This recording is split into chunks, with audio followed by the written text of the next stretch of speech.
welcome to the Blindfold Chess Podcast. Today, we are looking at one of the most influential names in chess, Yasser Sierawan. Yasser was born in Damascus, Syria, to his Syrian father and English mother. At the age of 7, his family emigrated to Seattle, Washington. He did not start playing chess until the age of 12. This was in 1972, right in the thick of the Fischer Boom that was happening in the United States. The next year, at the age of 13, he became the Washington Junior Champion.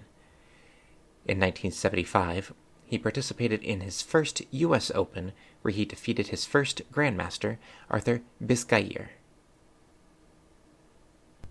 At the age of 19, he played in and won the World Junior Championship. At a separate event, he played and won a game against former World Championship challenger Viktor Korchnoi. Korchnoi was impressed with Yasser's play and invited Yasser to train with him in Switzerland for the 1981 World Championship match between Karpov and Korchnoi. In a video, Yasser shares an interesting story about this time, where he was offered to sleep in Korchnoi's master bedroom and Korchnoi would take the guest room. At the time, Korchnoi had just defected from the USSR, so if there was an assassination attempt, they would shoot the person in the master bedroom. I've left Yasser's story in the show notes. In 1981, Yasser competed in his first U.S. championship and finished in a two-way tie, as well as earning himself his Grandmaster title. 2 years later, Yasser played Anatoly Karpov and defeated him. In a span of 10 years, Yasser went from no chess experience to defeating a reigning world champion. He received his first taste of the Candidates Tournament in 1985, scoring in the middle of the pack, and he won first in the U.S. Open. The following year, he won his second U.S. championship, this time in sole ownership. In 1988, he was in the Candidates again, eliminated in the first round, but he did win the 1989 U.S. Chess Championship again. In 1990, Yasser reached his peak world ranking by placing him 10th in the world. He won the U.S. Open again. He was also invited to do the commentary for the World Championship between Kasparov and Karpov. Later in the year, he played in his final Candidates Tournament, being eliminated in the round-robin portion. Around this point, there was a schism in the chess world between FIDE and the newly created Professional Chess Association. Starting in 1993, there were two simultaneous world champions.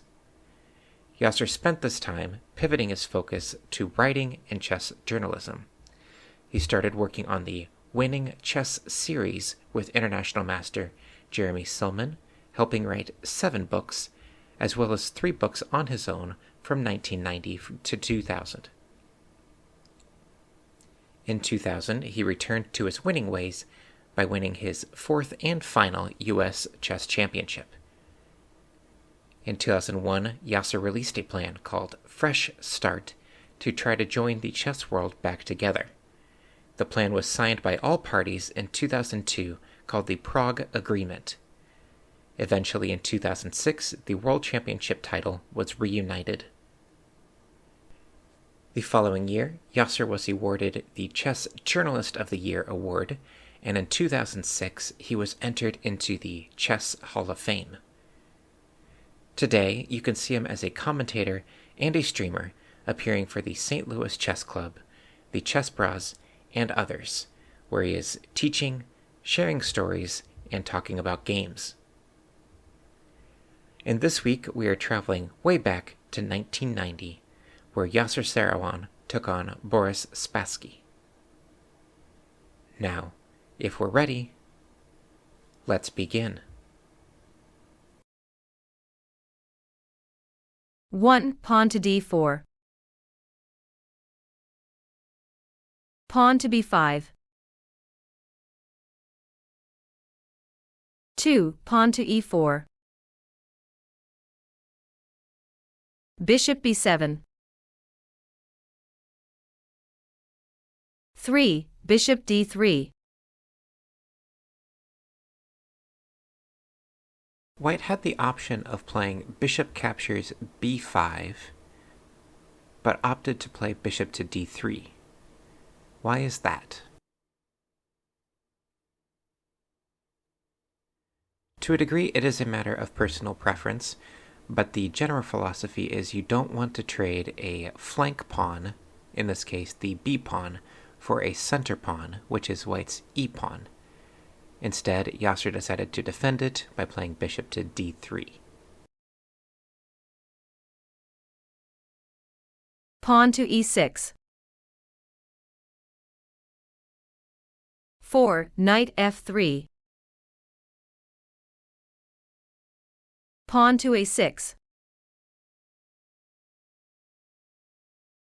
5. Castle kingside. Pawn to d6. 6. Pawn to c3. Knight d7.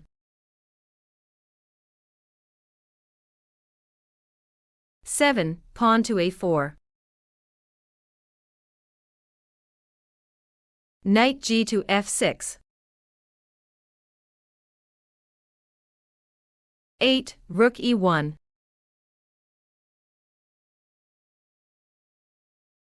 Bishop e7.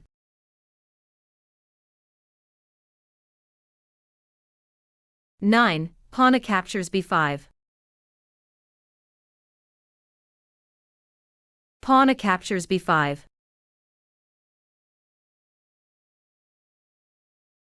10. Rook captures a8.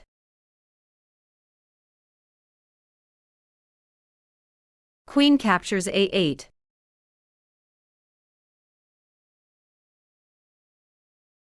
11. Pawn to e5.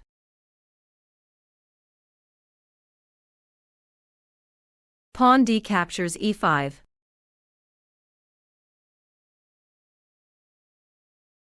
12. Pawn d captures e5. Knight d5.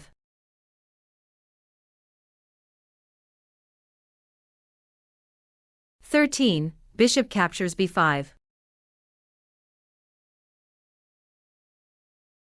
Bishop c6.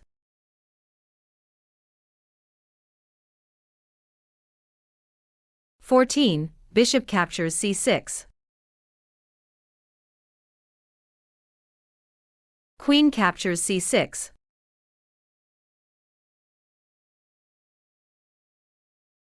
15. Knight d4.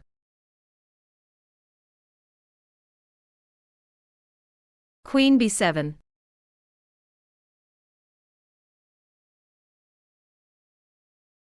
16. Queen g4.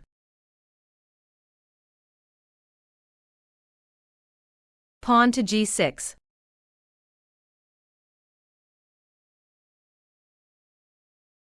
(17) Knight d2.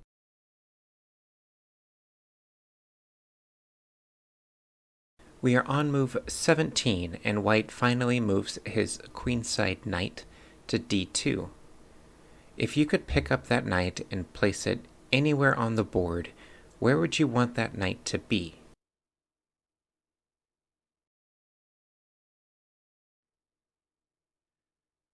Personally, I would like either g7 or f6, or if I could get it into d6, that would be ideal, since it targets a whole bunch of black squares and disrupts the black position. So with the knight on d2, I can start to look at paths of knight to e4 to f6, knight to e4 to d6, knight c4 to d6, and g7 is probably not going to happen.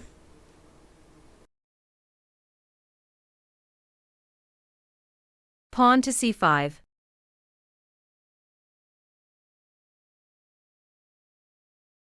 (18) Knight 4 to f3. Pawn to h5.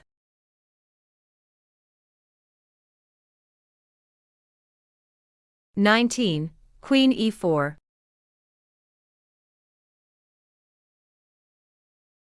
Queen c7.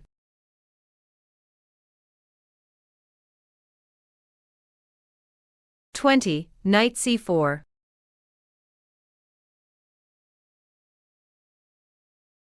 Pawn to h4.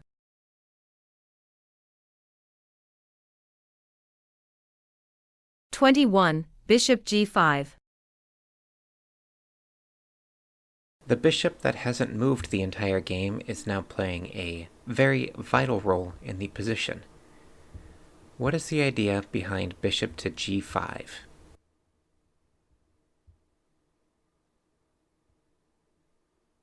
If the bishop moves off of the f8 to a3 diagonal, that gives an excellent square for the white knight on d6.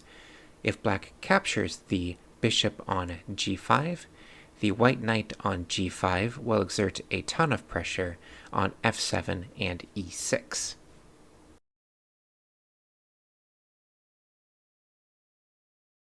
Bishop captures g5.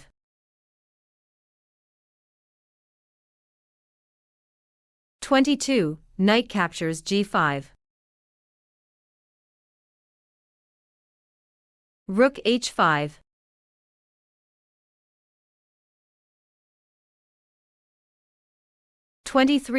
Knight captures e6.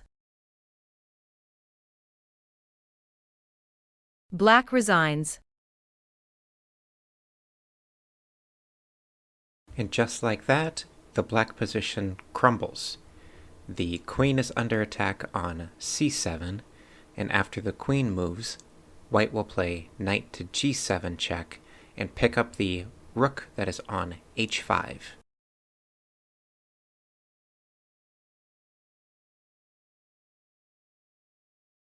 Chess history would not be complete without Yasser. A 2-time US Open winner, a 4-time US champion, a 10-time Olympiad, a 30-year chess career, a chess variant inventor, an author, and writing a plan to bridge the chess world together. He is so deserving of his spot in the Chess Hall of Fame. If you are ever in need of a good chess story or a good, wholesome, funny chess history bit, just look up Yasser on YouTube and you'll find a bazillion clips about him, and every single one is pure gold. So that is all that we have for this week. Tune in next time where we will continue to work on our blindfold skills and look at another game of the Masters.